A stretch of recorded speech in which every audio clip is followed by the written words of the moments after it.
오늘 우리가 공부할 그 내용이 5번 성령 이렇게 되어 있어요. 근데 잘 생각해 보십시오. 성령과 영. 이 느낌이 좀 다르죠? 보통 영 할 때하고 성령 할 때하고요. 다른데 똑같은 이야기입니다. 그러니까 우리가 성령에 대한 생각이 조금 특수화됐다고 할까? 교리화됐다고 할까? 그렇게 돼 있어서 정말 성서가 이야기하려고 하는 그 영, 루악 혹은 푸뉴마라고 하는 그걸 실질적으로 이해하지 못할 때가 많이 있습니다. 이게 그냥 느끼는 거하고, 느끼는 것도 굉장히 중요한 건데요. 어떤 기독교 교리를 느끼는 거하고 실질로 아는 거하고는 차이가 있어요. 두 개 다 중요합니다. 느끼는 게 필요 없다고 하는 게 아니라, 근데 느끼는 거는 그냥 그렇게 우리의 어떤 정서 그런 데서 이렇게 공명하는 거예요. 그건 나름대로 의미가 있습니다. 그러나 그 기독교 교리 그리고 성서의 세계는 많은 사람들의 세계 경험이 농축되어 있어서 그런 것들은 느낌으로만은 다 알 수가 없어요. 공부가 최선입니다. 오늘 여기 제가 서론적으로 좀 다른 이야기를 하는데요. 왜 그러냐면 오늘 제가 이거를 여러분들에게 강독하기 위해서 집에서 좀 찬찬히 읽어서요. 두 가지를 생각했습니다. 하나는 세 가지로 할까요? 몇 가지로 할까? 여러 가지인데 일단 굉장히 좋았습니다. 이게 역시 신학의 대가가 하는 말에 우리가 귀를 기울여야 된다고 하는 걸 다시 한번 느꼈습니다.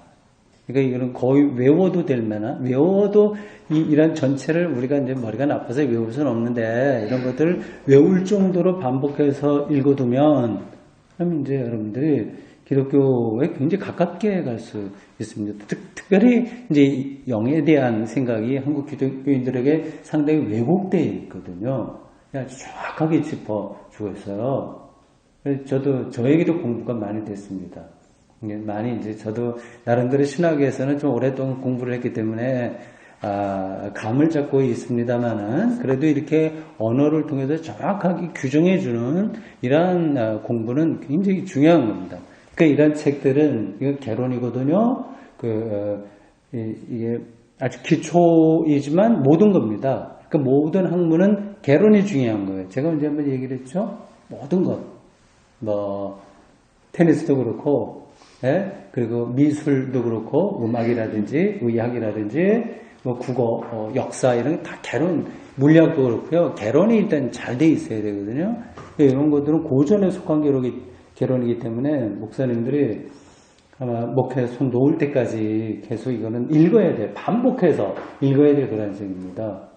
목사들만이 아니라 우리 일반 신자들에게도 마찬가지고 이해가 안 돼도 자꾸만 읽으면 보통 이제 불교라든지 이런 데 잘 몰라도 불경을 자꾸만 외우잖아요. 근데 소리 외우고 자기 뜻을 다 몰라도 그런 외우고 잠깐 따라서 하고 하는 그런 과정을 통해서 어떤 세계를 경험하는 것처럼 이런 좋은 책들은 다 그렇습니다.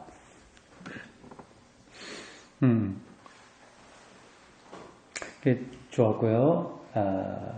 또 이게 설명이 없으면 우리 신자들이 이해하기 힘들겠구나. 오늘 다시 한번 듣겠습니다.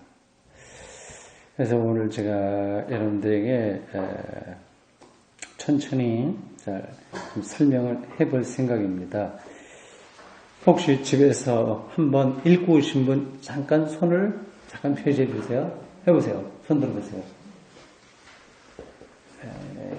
됐습니다.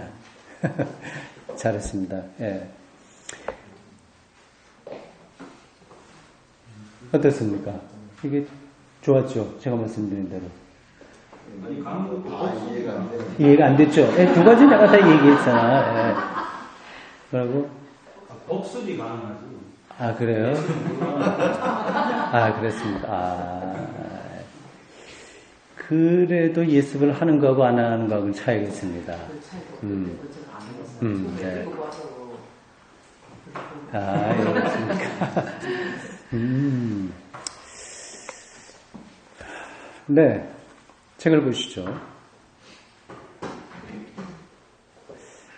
이 성령 4번 이렇게 되어 있는데 실제로는 그 내용으로 보면 이건 4번이라고 해주었습니다. 왜냐하면 1번은 서론으로 한 거예요, 사실은요.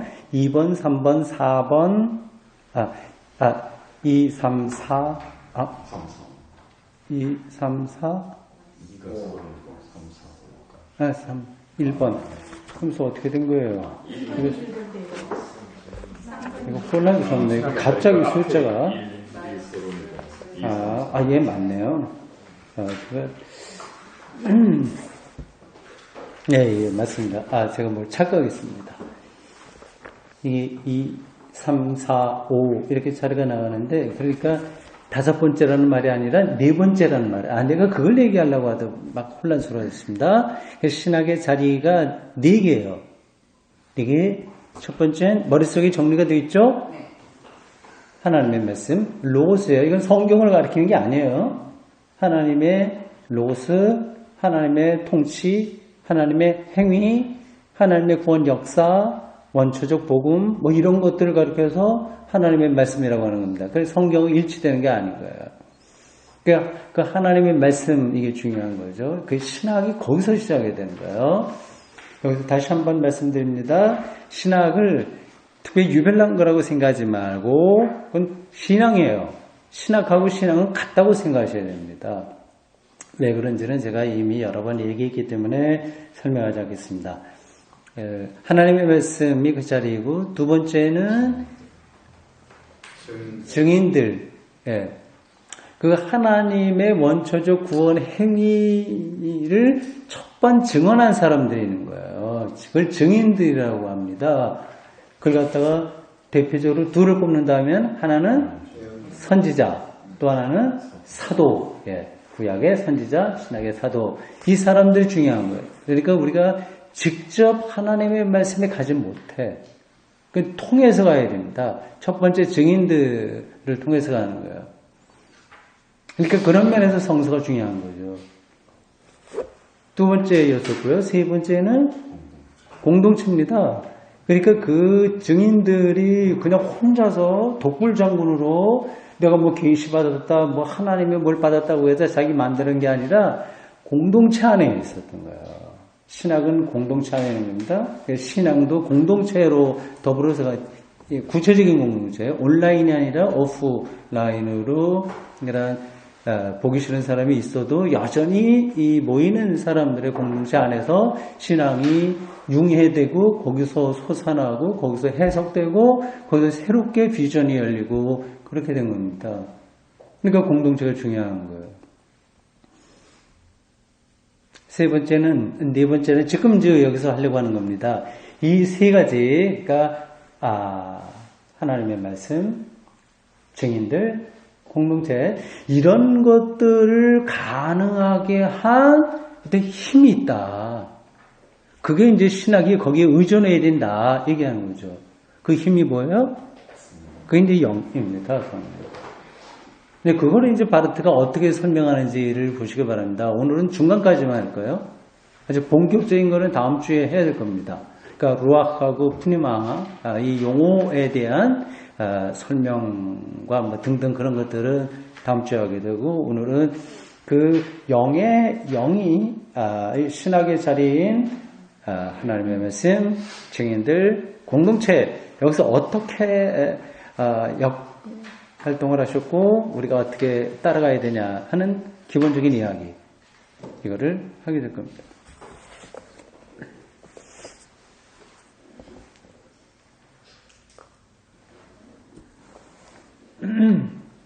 읽겠습니다. 우리는 다음의 사실을 소홀히 여길 수 없다. 우리는 앞에 나온 세 강의 지금 한 거예요. 세 개에서 복음주의 신학의 자리를 규명하기 위하여 대단히 비상한 명제들을 감히 제시했다는 사실이다. 이 명제들은 그 자체로는 분명하고 이해될 수 있으며 상호 관련되어 있고 피차 확인할 수 있으나, 지금 간단하게 설명한 거예요. 거기 다 연관되어 있다고 하는 것을 느끼셨을 겁니다. 개별적으로든 전체적으로든 이 명제들은 전제가 없는 명제들이었다는 사실이다. 전제가 없다고 하는 것은 어떤 것을 목표로 해서 이게 세워지는 게 아니라 그 자체가 간다는 거야. 자체가 길을 간다고 하는 겁니다. 이해하시겠죠? 예. 그러니까 우리가 바람을 우리가 마음대로 의도해갖고 일로 오게 하고 그런 게 아니라 내 목표로 내가 지금 더우니까 바람이 나에게 와라 이런 식으로 이해하려고 하면 이건 전제를 가는 거거든요. 그렇지 않고 그 자체가 자기의 길을 가는 그런 신학의 자리였다고 하는 거죠. 이 명제들이라고 하는 말이 어렵지 않죠? 다 이해하시겠죠? 이 명제들은 자신들이 표현하고 있는 현실 영역과 진리 영역을 떠난 그 어떤 현실 영역과 진리 영역에서 도출된 것이 아니다. 그러니까 하늘에서 뚝 떨어진 게 아니라고 하는 거예요. 이 명제들은 일반 학문의 연구 결과를 대전제로 하는 것도 아니다. 그러니까 사회학이 어떤 이야기를 했기 때문에 혹은 프로이트라든지 융 이런 사람들이 심층심리학에서 어떤 이야기를 했기 때문에 거기에 맞춰서 우리가 하나님의 말씀이나 인간 이해를 하는 게 신학적인 작업을 하는 게 아니라고 하는 거죠. 이 자연과학, 인간학, 인간의 정신사와 역사학이든지 간에 그 모든 이게 인간의 학문인데요. 철학적인 원리들을 배경으로 하는 것도 아니었다. 예. 근데 이런 것만 보고, 바르트는 철학을 완전히 배격하는구나. 이렇게 생각하면 오해입니다. 예. 그 어떤 선을 지금 정리하고 있는 거지, 이 사람이 그 철학이나 뭐 인문과학 이걸 배격하는 게 아니라 다 바탕에 깔고 있습니다. 근데 거기에, 의존하는 게 아니라고 하는 겁니다. 그러나 관련은 있어요. 안트로폴로지, 인간에 대한 이해 없이 어떻게 인간 구원을 이야기할 수 있겠습니까? 각 명제들과 전 내용이, 그럼 써보세요. 이 전 내용이 뭐예요? 전체 내용이라고 하는 거예요? 앞에 있다고 하는 그런 얘기예요. 제가 그걸 확인을 못했네요. 읽어가다 보면 나올까요? 각 명제들과 앞에서 한 여러 가지 이야기들, 그 세 가지에 관련된 많은 이야기들을 다 명제라고 하는 겁니다. 그런 것들이 히브리서의 멜기세덱처럼 아버지도 없이 어머니도 없이 족보도 없이 존립한다. 그러면 우리가 이 명제들을 감히 제시했을 때 이 명제들 안에 숨어있는 힘이 무엇이며 그 주변의 다른 것에 영향받지 않고 고유하게 어떠한 하나님의 말씀과 뭐 증인들과 공동체 이런 것들이 정리되고 있는데 이제 그게 명제들이에요.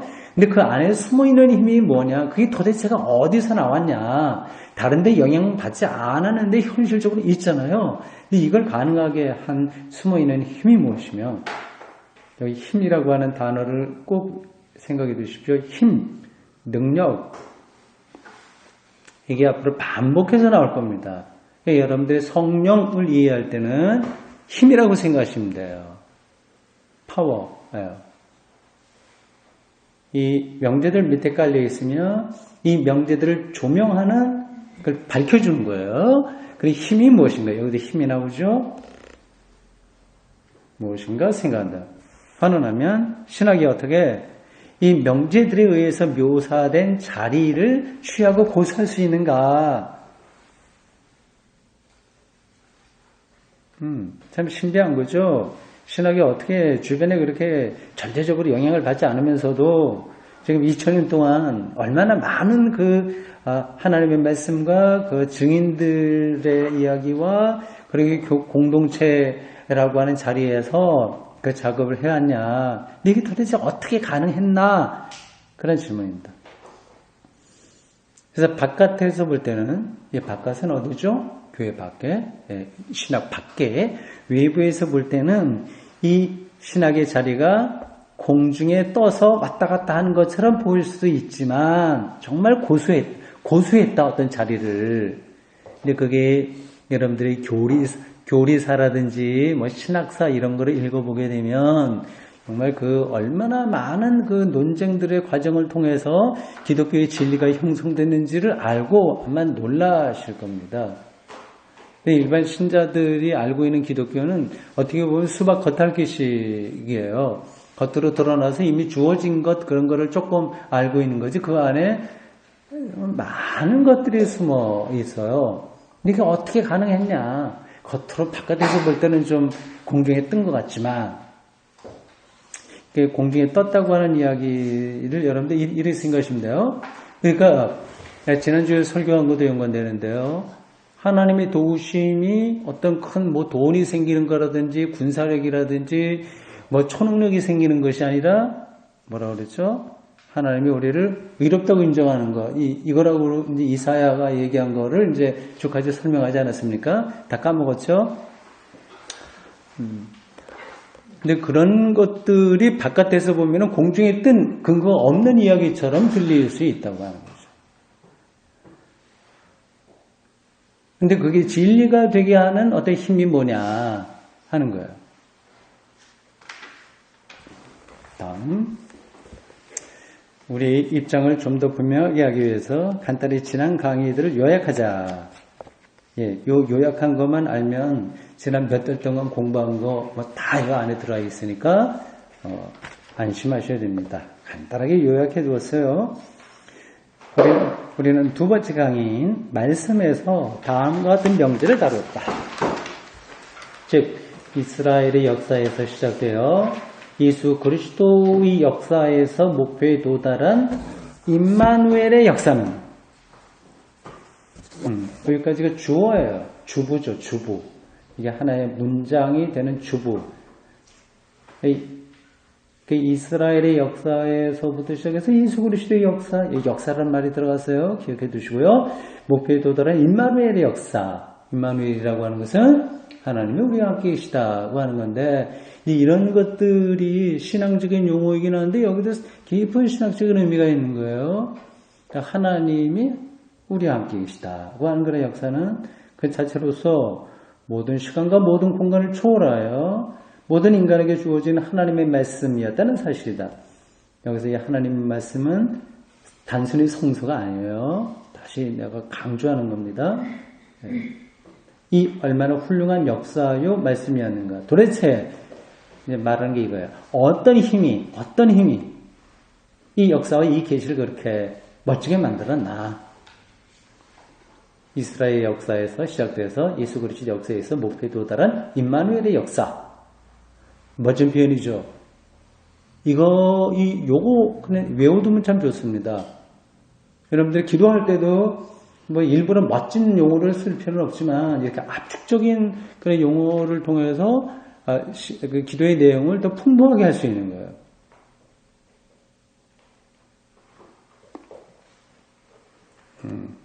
세 번째 강의인 증인들에서 우리는 다음의 명제를 다뤘다. 즉 성경 안에는 저 역사라고 하는 말씀을 직접 수용했고 이 말씀의 신빙성이고 권위 있는 증인들로 부름받은 무리들이 있다는 사실이다. 증인들의 이야기요. 즉 예언자와 사도들이 있다는 사실이다. 얼마나 감사한 일인가요? 다행스러운 일인가요? 그들 때문에 우리가 하나님의 말씀을 전달받을 수 있었던 거죠. 이들이 다른 보통 사람들과 같은 사람인데도 불구하고 도대체 우리가 똑같이 뭐 먹고 자고 살았는데요. 어떻게 하나님의 원초적 행위이고 역사인 그 로고스를 받을 수 있었고 신탁인데 그리고 그걸 또 선포할 수 있었단 말인가. 어떻게 어떤 힘이 개입했기에 이런 얘기죠. 우리는 네 번째 강의인 교회 공동체에서 다음의 명제를 다루었다. 즉 첫째 서열의 증인들의 말씀에 힘입어 교회 공동체는 둘째 서열의 증인이에요. 지금 우리도 거기에 포함됩니다. 교회 공동체니까요. 둘째 서열의 증인들이 탄생하였으니 이들은 하나님의 행적과 말씀을 세상에 전하도록 부름받았고 그렇게 할 수 있는 교회 공동체 독일어로 뭐 공동체 그렇게 써요. 디 게마인데라고 합니다. 이 얼마나 특수한 성격의 사람들인가. 근데 이들의 실존과 행동은 그들의 실존 영어로 하면 being이라고 해요. being이라고 할 수 있어요. 독일 원서에는 sein 이렇게 돼 있어요. sein 실존, 존재, 존재와 행동, action 이렇게 돼 있어요. act라고 하는 독일어예요. 이거는 무슨 힘에 근거하고 있는가? 그렇죠? 이 세 가지 앞에서 말한 거를 간단하게 요약을 하면서 바르트는 그것을 가능하게 하는 힘이 뭐냐 도대체. 그게 없으면 가능하지 할 수가 없는 그게 어떤 힘이 있지 않냐. 그걸 지금 말하겠다. 얘기죠. 그게 신학의 네 번째 자리다. 얘기를 하고 있습니다.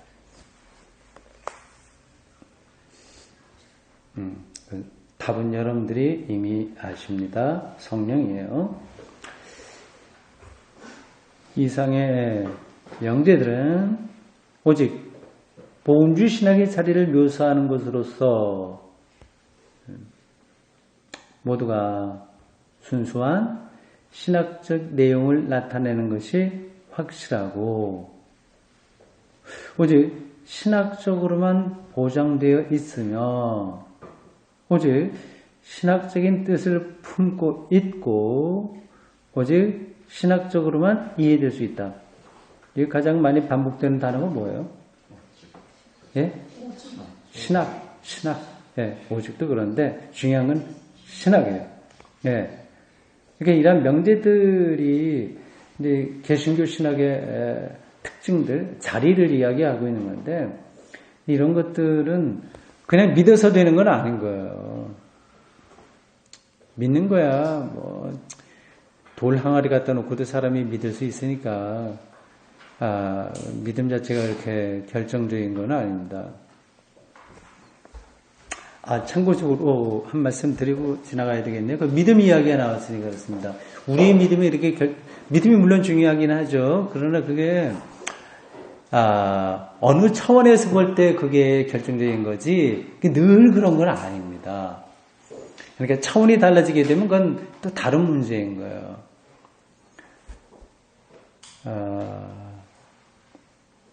얼마 전에 어느 집에 이제 신방 갔을 때 그 말씀을 우연하게 제가 봤는데 재미있었어요. 디모데전서 1장 어디에 나온 겁니다. 성경 좀 잠깐 줘보세요. 제가 성경을 오늘 안 가져왔네요. 눈에 보이려나 모르려면 너무 작네. 그랬답니다. 재밌어서 여러분들한테 말씀드리려고 하는 겁니다.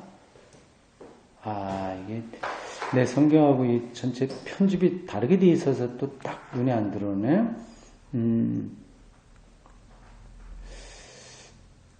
그게요.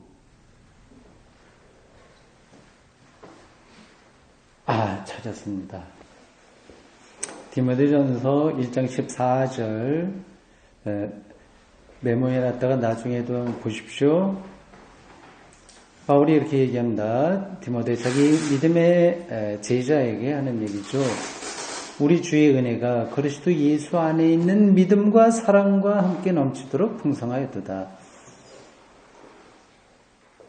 별거 아닌 것 같은 표현이긴 한데 중요합니다. 그러니까 그리스도 예수 안에 있는 믿음이라고 그랬어요. 근데 이게 우리가 예수를 믿는 믿음을 가리키는지 아니면 예수님이 하나님을 향한 믿음을 가리키는지 제가 이것만 갖고는 정확하게 말씀드릴 수 없는데 두 가지 가능성이 다 있습니다. 오히려 후자의 가능성이 많이 있어요. 그러니까 우리는 엄밀하게 얘기하면 우리의 믿음으로 구원을 받는 것이 아니라 예수님의 믿음으로 구원받는 거예요. 예수님이 하나님을 전적으로 신뢰하는, 그러니까 하나님에 대한 오직 한 사람만의 믿음이 있는 분을 찾는다면 바로 예수 그리스도입니다. 그래서 그가 이제 하나님에게 선택이 되었고 죽은 자로부터 부활 그런 사건까지 일어나고요. 그러니까 우리 자신에 대한 믿음을 너무 신뢰하지 말고 우리는 예수님이 하나님을 온전하게 믿었다는 사실을 믿는 거예요. 사실 그게 핵심입니다. 별로 중요하지 않은가요? 근데 눈빛은 전혀 아니라서요.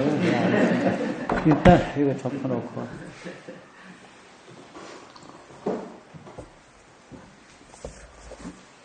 예, 신학적인 거. 그 신학적으로만 우리가 어떻게 해요? 그 신앙과 복음의 내용을 이해할 수 있다고 하는 겁니다. 그리고 그것을 증언할 수 있는 거예요.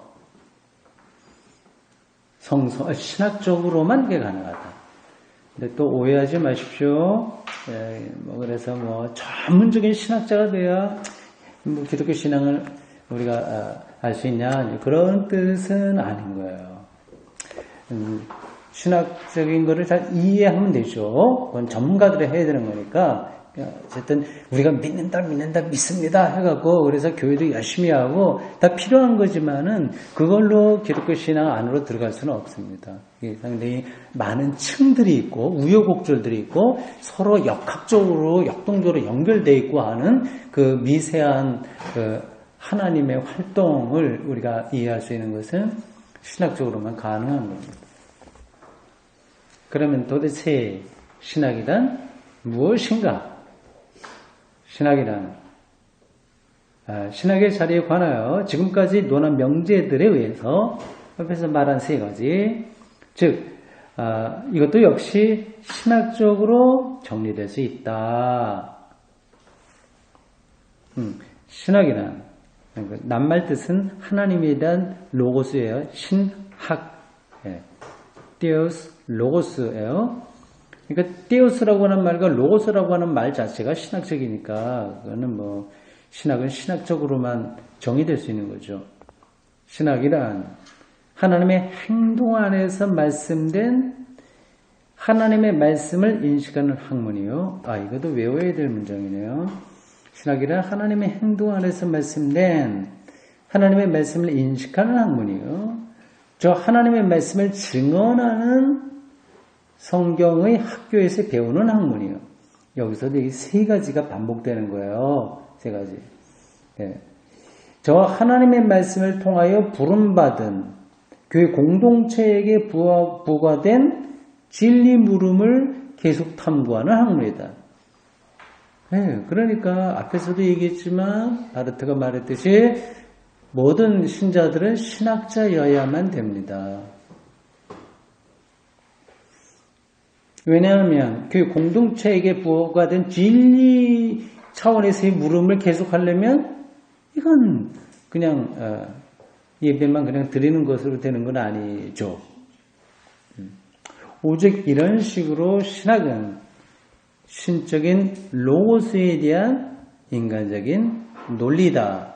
논리는 여기 로고스 똑같은 뜻이에요. 로고스, 이성, 언어 그런 뜻입니다. 좀 표현, 낱말은 그래 좀 어렵게 전문적인 용어로 나와 있는데 그 전문적인 용어를 여러분들이 능숙하게 사용하려면 훨씬 더 많은 훈련이 필요하고요. 그건 그냥 되지 않습니다. 피아노 배우기 위해서 수많은 수천 시간 똑같은 거 이렇게 연습해야 되듯이요. 이 신학도 사실은 마찬가지입니다. 그래도 이제 이렇게 말해준 거는 우리가 이해할 수 있어야 되는 거죠.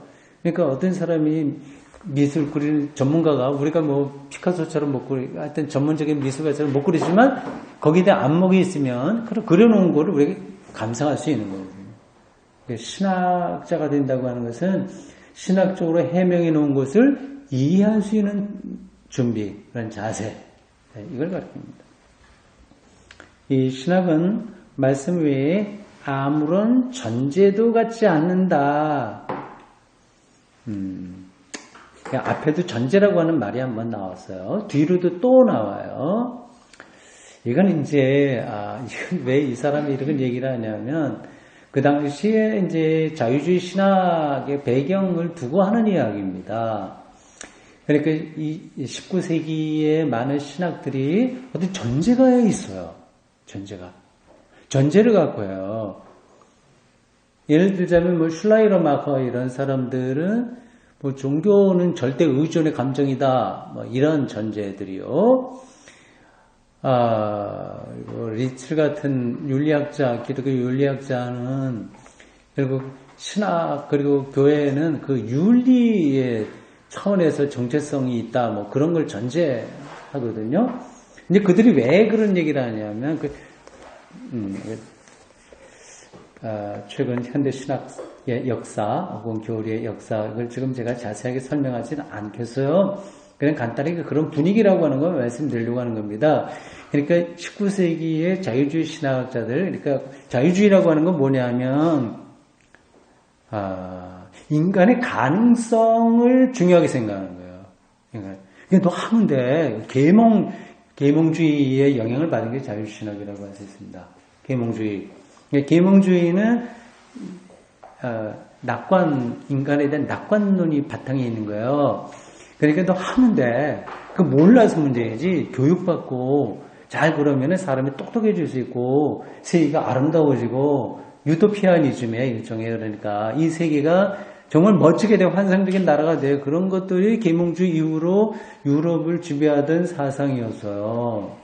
근데 교회에서는 뭐 죄인이다 뭐다 이런 거 얘기하고 그러니까 문제도 어쨌든 많았는데 자유주의 신학자들이 뭐 그 당시에는 자유주의라고 하는 신학이 있었던 건 아니고 나중에 이제 학자들이 이름을 붙인 것뿐이에요. 그러니까 신학자들이 이거 좀 우리가 좀 문제가 되게 시대는 이렇게 돌아가는데 계몽이라고 하는 이 인간의 어떤 그 깨우침과 어떤 가능성, 낙관, 세계에 대한 희망들, 유토피아에 대한 환상들이 막 여기 솟아나는데 우리가 이거 괜히 교회 권위주의에 빠져 있고 뭐 이렇게 하면서 문제가 있다. 그러니까 그 계몽 사상이 요구하는 것에 그래도 우리가 좀 부응하는 신학을 해야 되지 않냐. 그런 차원에서 이제 한 거죠. 그러니까 아주 고상하게 표현하는 거예요. 종교는 절대 의존의 감정. 이렇게 되게 되면 교회 바깥에 있는 사람들도 귀 기울이는 거죠. 그런 방식으로. 그건 이제 바르트가 그런 거는 전제를 갖고 하는 거다. 그래서 마라. 교회 바깥에 사는 소리에 너무 예민하게 귀 기울이지 마라. 우리나라에 있는 그 민중신학, 이것도 사실은 이제 귀 기울이는 거죠. 바깥에 어떤 그 뒤에 3세계 운동, 그리고 여성 운동, 이런 거. 나쁘다는 뜻이 아니라요. 그 필요하긴 하지만, 이제 거기에 휘둘려갖고 신학이 가는 거는, 이거는 이제 방향 상실이다. 얘기죠. 신학, 그러니까 그런 전제 갖지 말자. 신학의 근거와 정당성과 목적은 이 말씀이다. 비록 바깥에서 볼 때, 바깥에서 볼 때 이 신학이 공중에 뜬 것 같지만, 부유하는 것 같지만, 그러나, 이 말씀에만 목적이 있다. 신학의 실존 밑에 있는 힘이란, 이제 말하려고 하는 게 그거예요. 힘. 힘이란 저 명제들 앞에서 말한 것들 쭉 그걸 다 명제라고 하는 겁니다. 그런 안에 숨어있는 힘이다. 근데 이 문장이 좀 어색하죠. 이렇게 생각하시면 됩니다. 그 힘은 신학보다 더 클까요? 작을까요? 그 신학의 실존 밑에 깔려있는 힘, 이렇게 되면은 그 힘이 좀 밑에 있는 것처럼 보이잖아요. 그걸 얘기하는 게 아닙니다. 그 신학을 다 포괄하고 있는 힘을 얘기하는 거예요. 그러니까 신학은 그 안에 들어가 있는 거야. 어린아이가 어머니 품 안에 안겨 있듯이 그 안에 들어가 있는 거지 그 어머니 위에 올라가 있는 게 아니거든요. 근데 이거는 이제 번역이라서 어쩔 수 없이 이렇게 한 건데 이제 오해될 소지가 있어요. 어쨌든 그 뜻은 여러분들 아시겠죠? 그 힘, 이 안에 신학이 그 안에서 실존한다예요. 그 안에서 실존하는 그 힘, 그게 앞에서 말한 여러 가지 그런 이야기들 안에 숨어있는 힘이다. 숨어있다는 것도 꼭 생각하십시오. 숨어있어요. 그래서 성령은 숨어있는 힘입니다. 확 잘 드러나지 않아요. 그럴 수밖에요. 조금 더 읽어가다 보면 방향을 좀 더 잘 잡을 수 있을 겁니다.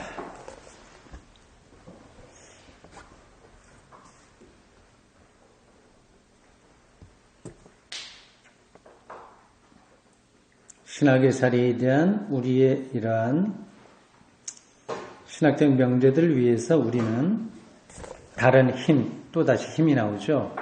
힘을 전제해서는 안 된다.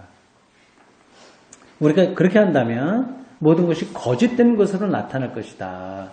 신학은 자신의 명제들을 근거 있게 하고 자격을 부여하고 어떤 방향으로 나갈 수 있도록 되게 할 때 신학이 이제 신학되게 하는데 아무것도 전제해서는 안 된다. 오직 하나에만 의존해야 된다. 그게 이제 영이죠. 외부로부터이든 내부로부터이든 아무런 전제도 설정해서는 안 된다. 표현이 재밌죠? 우리 지금까지 얘기하는 걸 보면 바깥에서부터 영향받으면 안 된다 그런 얘기를 하는 것 같은데 교회 안에서도 그렇게 영향받으면 안 된다고 하는 거죠. 그러니까 교권주의, 예를 들자면 교회의 어떤 이데올로기를 합리화하기 위한 어떤 그 신학적인 그런 일들이 있지 않습니까? 그런 것도 잘못이다. 외부로부터든 내부로부터든 아무것도 이렇게 설정해서는 안 된다. 만약 신학이 자신의 명제들을 위해서 전제가 있다면 자세한 신학 이론의 형태를 띈 문제 해결사 같은 신을 전제한다면 이건 그냥 지나가죠. 설명하려면 길니까요. 지나가고 그것은 다음과 같은 사실을 의미한다. 즉 신학은 자신의 명제들이라고 하는 말을 어렵게 생각하지 마세요. 자기의 해명이에요. 자기에 대한 신학에 대한 설명이에요. 자기 자신 및 자신의 노고가 전적으로 안전할 수 있기를 바라고 안전할 수 있고 안전해야 할 것을 의도했다고 하는 사실이다. 예, 이런 것은 아마 그 히틀러의 그 나치즘 그런 것에서 신학이 자리를 확보하려고 히틀러를 잘못했다고 얘기하면 교회가 어떻게 돼요? 고난받잖아요. 신학이 어려움을 당하죠. 그러니까 그걸 인정해주는 쪽으로 가게 된다. 어떤 걸 전제하는 거다. 그렇게 되면. 그러니까 국가로부터 핍박받지 않기 위해서 교묘하게 자기 안전을 도모하는 신학? 이건 이제 어떤 전제를 가지고 있는 잘못된 신학이라고 할 수 있는 거죠. 그런 일들은 많습니다. 제가 언젠가도 말씀드렸듯이 국가 조창기도회 우리나라 교회에서도 많이 하잖아요. 이거 다 쓸데없는 일들입니다. 그거는 다 이제 국가와 종교에 어떤 그 좋은 관계를 맺어서 해보려고 하는데 아무 의미 없는 일들을 지금 하고 있는 거죠. 그냥 기득권을 그냥 유지해 보겠다고 하는 아주 소화 무슨 발상이라고 하여튼 어린아이 같은 그러한 생각에 불과한 거예요. 재미있게 표현을 하고 있어요. 그 다음에 보십시오. 그렇게 할 때 신학은 어떻게 할 때요? 자기 안전을 도모하기 위해서 바깥에와 뭔가를 꿍꿍이를 꾸리려고 할 때 신학은 팥죽 한 그릇에 그 장자권을 팔게 되는 것이다. 신학은 오직 좌고우면 없이 자신의 일만을 할 수 있는데 그 어떤 의미에서 이 일의 안전을 확보하려고 할 수 없다? 이 문장이 이상하네요. 이건 넘어가죠. 제가 확인을 안 했습니다. 신학이 외부로부터이든 내부로부터이든 자신의 안위를 기약하는 모든 전제들을 포기하는 것만이 그게 이제 우리가 정말 자기가 안전한 길이라고 하는 것이죠. 외부로부터든 내부로부터든 자기 안위를 도모하는 모든 전제들 방금 말씀드린 그 바르트의 예를 들자면 나치즘 그런 거기에 이제 따라가는 그게 일종의 국가 이데올로기라고 합니다. 국가 이데올로기. 그리고 교회 성장론 이거 교회 안에서 나오는 이데올로기죠. 또 성직자주의, 그리고 뭐 또 자본주의, 뭐 이런 것들 다 우리를 부패하게 하는 전제들, 신학이 병들게 하는 전제들이죠. 어저께인가 우리 다비아에 며칠 전인가 누가 뭐 왕의 재정이라고 하는 그 유튜브 뭐 거기 있다가 한번 누가 읽어보라고 그래서 올려봤는가 봐요. 뭐 저는 일지를 보지는 못했는데 어떤 분이 거기에 대해서 좀 코멘트를 했어요. 그래서 오늘 오전인가 제가 잠깐 좀 봤습니다. 어떤 여자분이 뭐 그 얘기를 하는 건 한 10분 정도 이렇게 봤습니다. 다 보지 않고 제가 말씀드리기는 경솔한지 모르지만 그냥 몇 마디 하는 거 보면 알 수 있잖아요. 거의 이거는 기독교 신앙은 아닙니다. 그냥 약장사 하는 거고요. 그냥 우리 마음의 심리를 자극해서 뭔가를 이렇게 성취해보려고 하는 그런 이야기. 아무리 목적이 좋다고 하더라도 이제 그런 방식으로 하게 되면 좀 문제인 거죠. 그러니까 뭐 재산이 수십억 있어도 이거 잠깐 없어진다. 이제 공갈부터 하는 거예요. 그래서 그걸 하나님께서 몇 달 사이에 없앤다. 그러면서 하나님 말씀대로 안 했더니 그렇게 된다. 그러니까 어떻게 회복한다. 이런 얘기예요. 이건 아무 성서하고는 관계없는 이야기를 이 시대의 사람들이 그걸 힘들어하는 거를 이제 이용해서 어떤 걸 말하려고 하는 거죠. 이런 것들이 이제 어떤 전제된 신학인 거죠. 신학이 만약에 자신의 명제들과 자신을 구축하는 어떤 힘을 전제한다면 이는 신학이 저 힘들을 자기 마음대로 다룰 뿐만 아니라 자신의 안전을 위하여 이 힘을 제공할 수 있음을 의미한다.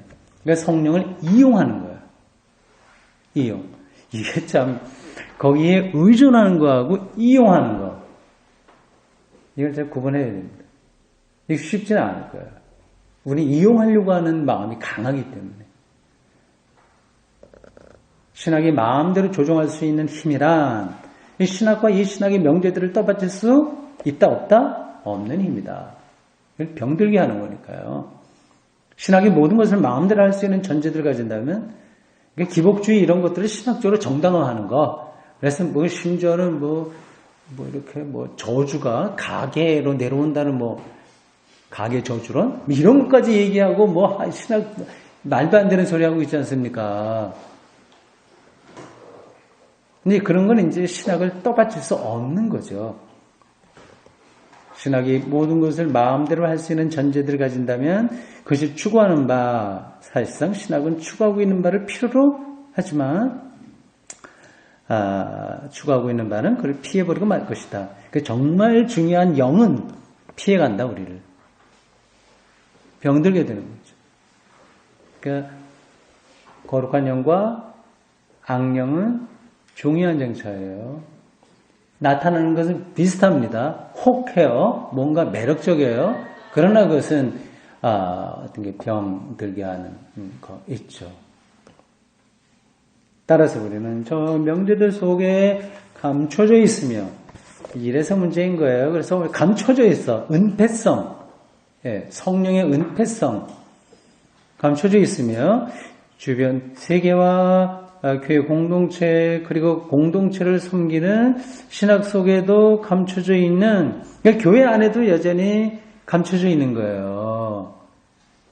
이는 진정한 힘에 대해서 좀 살 깊게 말해보자. 이 힘은 우리가 마음대로 포착하고 다룰 수 있는 것이 아니다. 막 기도 많이 해서 성령 받을 수 있는 거 아닙니다.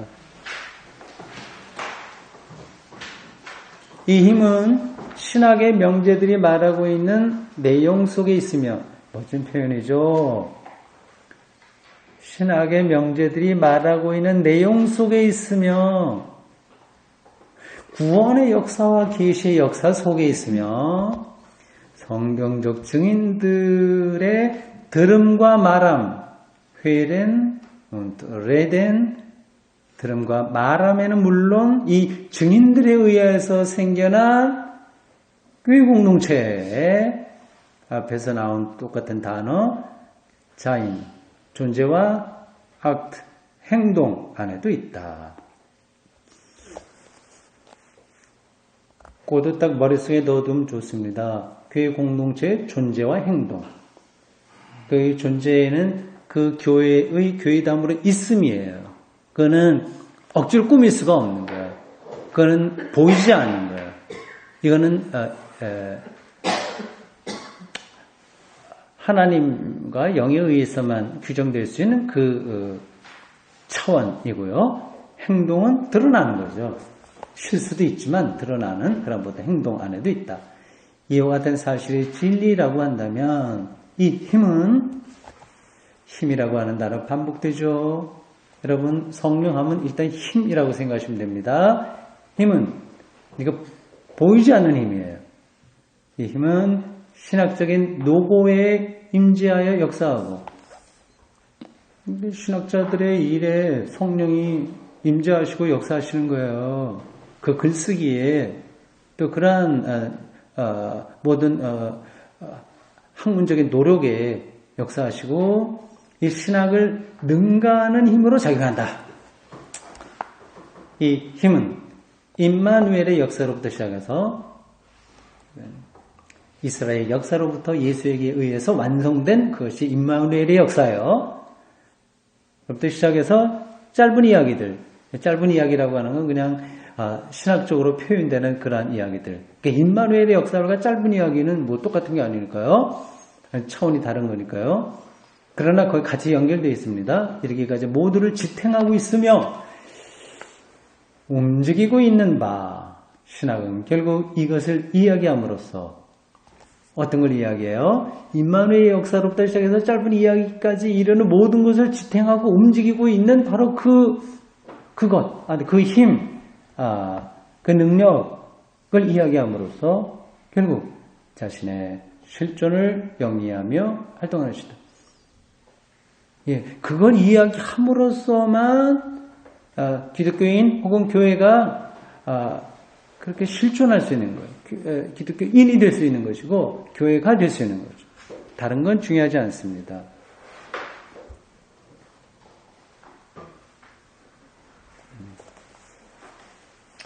이 힘은 신학이 임마누엘의 역사와 이 짧은 이야기들 그냥 신학 이야기 하면 됩니다. 짧은 이야기는 신학 이야기를 함으로써 좀 어리석은 전제를 갖지 못하게 한다. 그러니까 교회 안에서나 밖에서나 있는 그러한 요구되는 욕망들, 그런 이데올로기들 그런 것들 전제를 갖지 못하게 한다. 특히 이 힘은 신학으로 하여금 신학 자체를 전제로 삼지 못하게 한다. 신학을 위한 신학은 아니라는 거죠. 이 힘은 모든 인위적인 전제들을 쓸데없는 것으로 만든다. 도대체 그 힘이 뭐냐 생각이 들 수 있겠네요. 너무 허황하다 그런 생각도 들 수도 있겠습니다. 잘 생각해 보십시오. 그 이유는 이 힘은 창조적 힘으로서 모든 다른 힘들에 근거하는 모든 안위를 제거하기 때문이다. 물론 이 힘은 안전을 창조하는 힘이다. 여기도 더 설명을 하긴 해야 되는데 좀 그냥 가죠. 왜냐하면 이것은 창조주의 힘이기 때문이다. 창조주의 힘이에요. 그러니까 이 말입니다. 우리가 안전한 것은 우리 안전을 도모하는 것. 말하자면 내 돈 많고 예를 들자면 뭐 집이 있고 뭐 건강하고 이런 거 우리가 다 안전을 추구하는 거 아니겠습니까? 그러나 이제 이런 것들을 우리가 추구한다고 해서 이게 정말 안전이 되는 건 아니거든요. 그 생명의 안전이라고 하는 것은 그 창조주 하나님에게 전적으로 소유가 된 것이기 때문에 우리가 하는 것을 넘어서는 그 힘에 의존해야 된다. 신학도 그 방향에 서 있어야 된다. 그 얘기를 합니다. 이 힘이라고 하는 단어가 뭐 영어로는 보통 파워라고 하는데 이 독일어로는 조금 의미가 조금 더 강해요. 이게 마크트라고 하거든요. 마크트. 그거는 마켄이라고 하는 동사, 뭘 만들다고 하는 거예요. 그러니까 뭐 영어에서는 메이크에서 만든다고 하잖아요. 그러니까 독일어식으로 영어도 단어가 발전했다면 이 파워라고 하는 것이 메이크에서 와야 돼요. 근데 이게 언어 자체가 뿌리가 다르기 때문에 다르게 발전해요. 그러니까 영어는 별로 그 단어들이 연결이 잘 안 하고 있습니다. 이제 좀 다른 방식으로 쭉 발전해 왔기 때문에. 근데 독일어는 이게 계속 언어가 이렇게 해서 연결돼 갖고 그렇게 발전해요. 그래서 마헨이라고 하는 이 동사 뭘 만들다고 하는 거기에서 뒤에 붙는 어미 골 띄고 이게 마흐트 그런 이제 과거 분사처럼 만든 거죠. 뭐를 만든다라고 하는 단어를 과거 분사화해서 명사로 만든 단어. 이게 독일어로 힘이에요.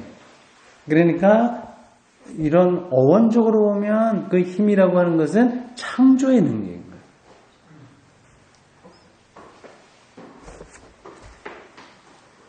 거예요. 이 힘은 그러니까 참 성령은 대단한 힘이죠.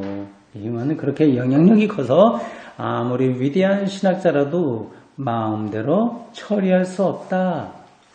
마치 체스나 뭐 장기 이런 데서 뭐 퀸 뭐 이런 말들처럼 다른 것들을 다 지배한다.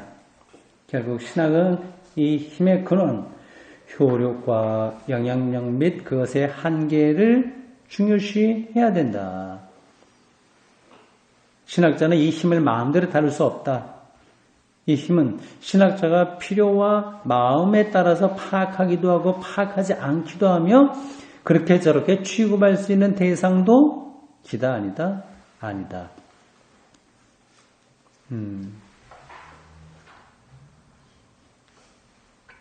신학자가 행복해지려면 자신의 신학 작업을 생각할 때 이 힘의 속삭임을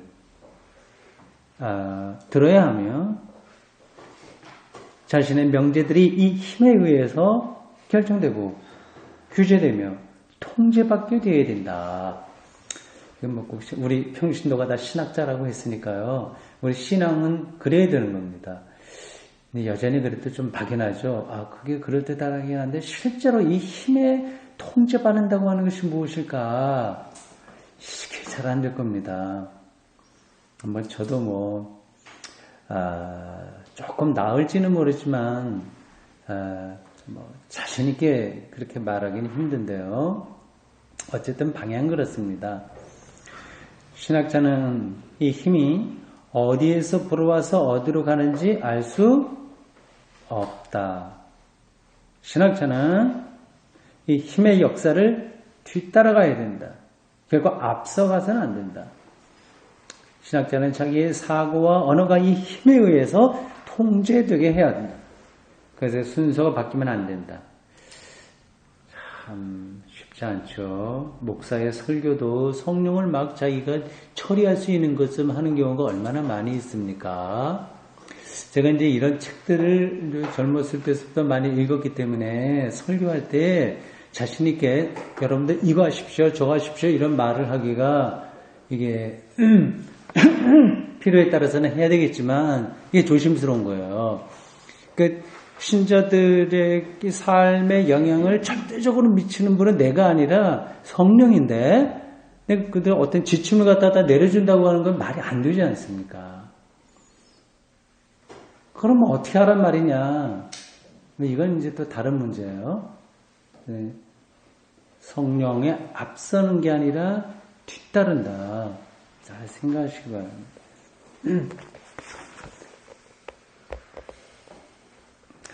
이 힘은 임마누엘의 역사 속에서 저도 이거 몇 번 들은 이야기지만 오늘 다시 한 번 더 저희 머릿속에 탁 들어왔습니다. 임마누엘의 역사. 이게 그렇게 중요한 용어이네요. 임마누엘의 역사. 하나님이 우리와 함께 하시는 역사 속에서 예언자들과 사도들에게서와 이들 안에서 그리고 교회 공동체의 회집 그리고 교회를 세워나가는 것 그리고 또 신자들을 세상에 파송하는 것 이런 데서도 결국은 이 힘이 이 파워가, 이 마흐트가 이 힘이 주권적으로 역사했고, 주권적이라고 하는 것은 영향받지 않고 그 영이 배타적으로 행동하신다고 하는 거예요. 그 역사하고 있다.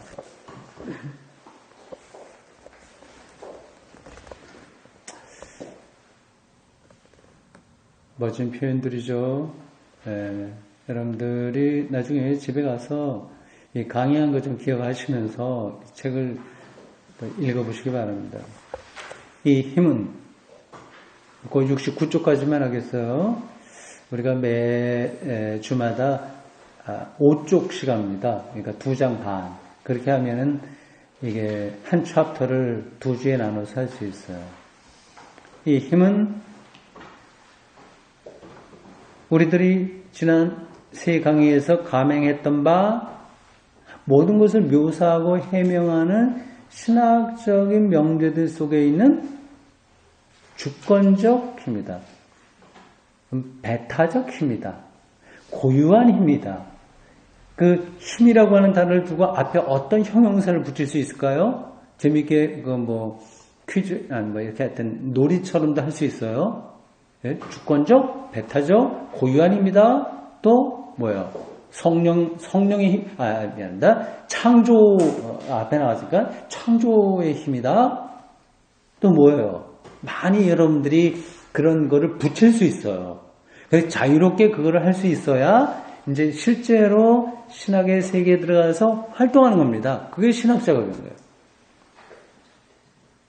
얼마든지 많이 있잖아요. 살리는 힘이다. 뭐 등등. 예, 절대적, 예, 맞습니다. 예, 그런 거죠.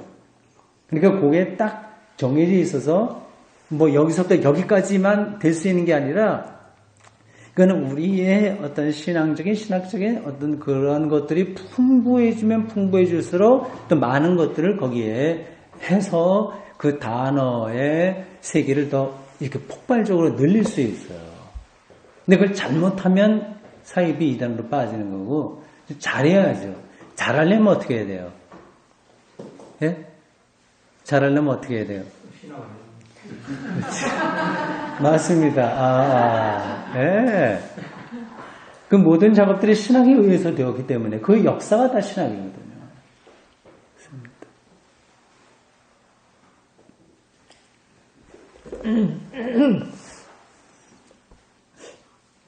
이것이 밖에서 볼 때만 그런가? 이 명제들이 보기에만 공중에 뜬 것 같은가?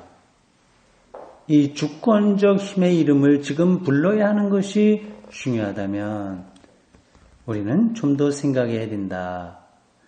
공중에 떠서 흔들거리고 있다고 하는 것이 꼭 밖에서 볼 때만 그래야 하고 겉으로 보기에만 그것이 신학의 특징인가?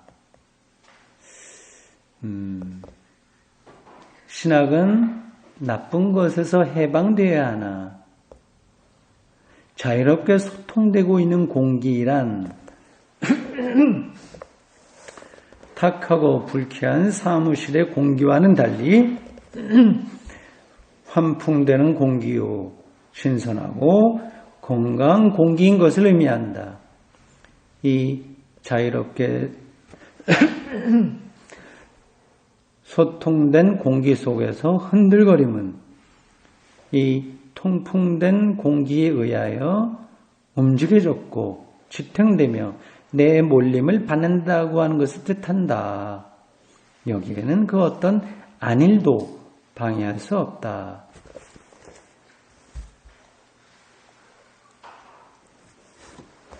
이 부분은 바르트가 좀 문학적인 수사를 사용해서 표현을 했네요. 어떤 것들을 더 말하려고 하는 것 같은데 제가 지금 그거를 설명할 준비가 안 되어 있습니다.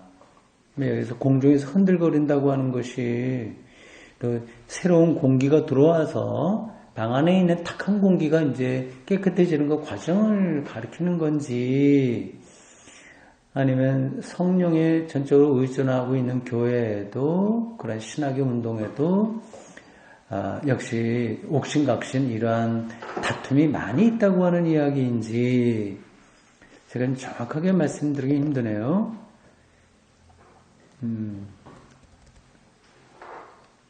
책 읽기의 노하우는 잘 모르는 건 그냥 넘어가는 겁니다. 계속 거기 머물러 있으면 이제 진도가 안 나가는 거예요. 지나가면 나중에 또 그게 이해가 될 수도 있습니다. 이것을 원하지 않는 사람이 누군가? 그렇게 자유로운 운동시킴과 운동됨이 하나님의 말씀에 의해서 살고 있는 교회 공동체의 자리요.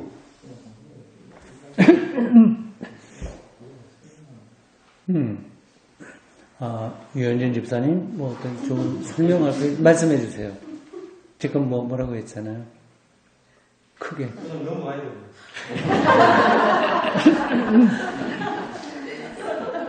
알았습니다. 교회 공동체의 자리요. 한 걸음 더 소급하여 하나님 말씀을 직접 수용하고 증거한 증인들의 자리요. 네. 여기서도 세 가지가 다시 또 반복되고 있군요. 앞에서 공부한 것. 하나님의 말씀을 직접 수용하고 증거한 증인들의 자리요. 한 걸음 더 나가서 하나님의 행적인 임마누엘의 역사가 하나님의 말씀이 되는 자리다. 이 세 가지가 지금 같이 쭉 연결되어 있어요. 서로 하나님의 말씀, 증인, 교회 공동체 뭐 이런 것들이요. 이런 이유 때문에 신학의 고유한 특징이란 힘있게 움직이고 움직여졌고 움직이고 있는 공기에 의해서 지탱받고 내몰리는 것이요. 그렇군요. 제가 확실하게 몰라서 설명하지 않겠다고 하면서 그냥 간단하게 말하는 것이 역시 맞네요. 교회 바깥에서만 그렇게 보이는 것이 아니라 실제로 교회 안에서도 움직이는 거죠. 역동적으로 그게 통제받고 있기 때문에 기독교 교리도 많이 움직였습니다. 지난 역사에서요. 그런 새로운 공기에 의해서 이제 이렇게 신선해지는 그런 움직임들, 그 얘기예요. 맞았습니다. 제가 바르트 글을 좀 이해를 하는군요. 다시 한번 그 문장. 이런 이유 때문에 신학의 고유한 특징이란 힘있게 움직여졌고 움직이고 있는 공기에 의해서 지탱받고 내몰리는 것이요.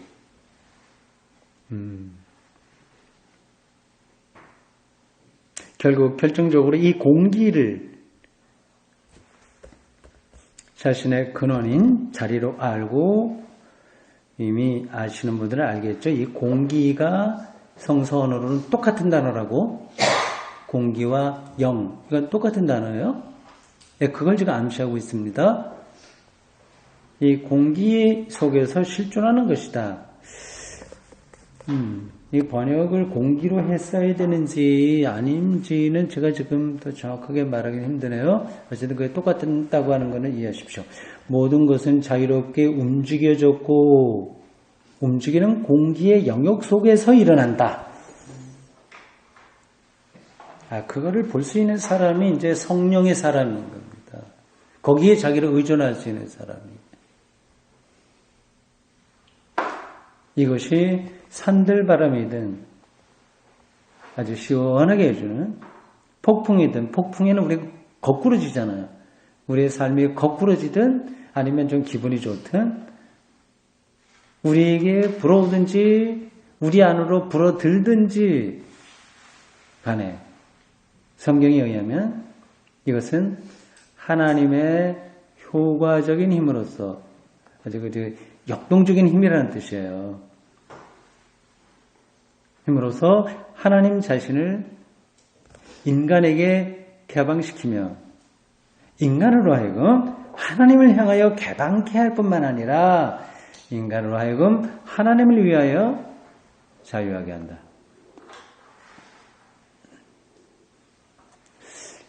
바르트가 글을 얼마나 멋있게 쓰는지 알겠죠? 예? 이게 보통 표현이 아닙니다. 그냥 설교 10번 누구에게 듣는 것보다 이런 한두 문장 정확하게 이해하면 영적 성장에 훨씬 더 좋은 결과가 있습니다. 이건 분명한 사실인 거예요. 예, 맨 마지막 문제, 이 개방이라고 하는 걸 굉장히 많이 했잖아요. 이 공기, 숨, 영은 열어주는 거예요. 어떤 생명의 세계를 열고 가게 하는 겁니다. 그런데 맨 마지막 문장이 뭐 있어서요. 인간으로 하여금 하나님을 위하여 자유하게 한다. 근데 위하여라기보다도 이거는 하나님을 향하여라고 하는 게 좋은 번역일 거예요.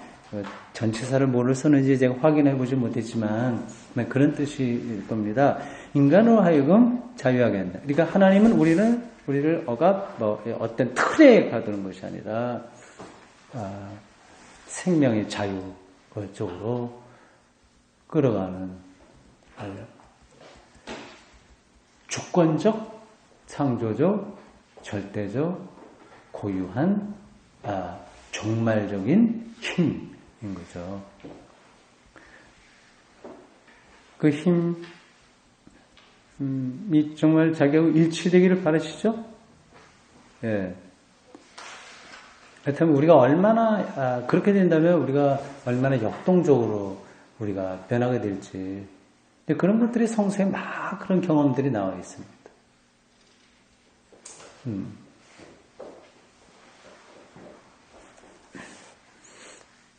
여기까지예요. 여기까지고 다음 주에 이제 거기 밑에 문장에 나와 있듯이 루아흐 푸뉴마 이 이야기 이제 조금 더 성서에 근거한 전문적인 성령에 대한 이야기를 하게 될 겁니다. 다음 시간이 기대가 되죠? 네. 기도하겠습니다. 주님, 오늘 저희들 우리 신앙생활에 가장 밀접하고 중요한 영에 대해서 바르트가 설명한 그 글을 잠시 읽고 공부했습니다. 하나님의 로스, 그것에 대한 증인들, 그리고 그 증인들의 공동체인 교회, 이러한 이스라엘의 역사로부터 예수의 역사에 이르기까지의 임마누엘의 그 모든 신비한 것들을 가능하게 한 힘, 그 영,